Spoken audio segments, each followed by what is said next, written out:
Joseph Vijay movie చూడడం జరిగింది. Cinema ఎలా ఉంది అంటే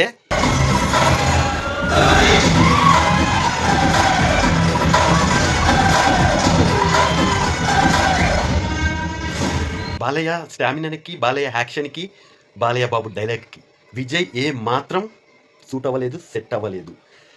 భగవంత్ కేసరి చూసిన తర్వాత విజయ్ దళపతి మూవీ జననాయకం అస్సలు చూడలేము.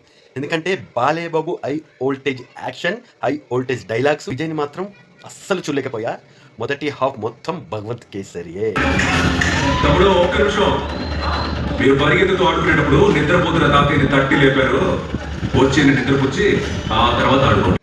ఇంటర్వెల్ తర్వాత సినిమా టోటల్గా మార్చడం జరిగింది. అప్పుడు విజయ్ని సెకండ్ హాఫ్లో చూడొచ్చు. ఎందుకంటే భగవంత్ కేసరి సెకండ్ హాఫ్ మొత్తం లేపేశారు. విజయ్ దళపతికి సెట్ అయ్యే యాక్షన్, శాగ్ అండ్ డైలాగ్స్, అక్కడ బీజిఎం పడడం జరిగింది. సెకండ్ హాఫ్ మొత్తం విజయ్ యాక్షన్ ఎంటర్టైన్మెంట్ చూపించడం జరిగింది.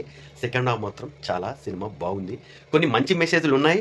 డెఫినెట్గా తమిళనాడులో ఎలక్షన్కి ముందు రిలీజ్ అయిన ఉంటే సినిమా ఎంతవరకు ప్లస్ అయిందో తెలియదు, కానీ సినిమా మాత్రం సెకండ్ హాఫ్ మాత్రం చాలా బాగుంది. కొన్ని డైలాగ్స్ అవి నిజంగా ఆలోచించతగ్గటియే.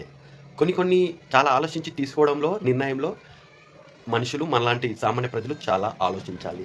మనం కొట్టుకొని చస్తే ఎవరికి ఉపయోగమో క్లియర్గా చూపడం జరిగింది. సెకండ్ హాఫ్ మాత్రం అదిరిపోయింది సినిమా. విజయ్ లాస్ట్ మూవీ అంటున్నారు, కంపల్సరీ చూడాల్సిందే. తమిళనాడు సీఎం స్క్రీన్ మీద పడ్డప్పుడు చాలా బాగా అనిపించింది. సో మీరు ఆల్రెడీ చూస్తుంటారు సినిమా, ఎలా ఉందో డెఫినెట్గా కామెంట్ చేయండి.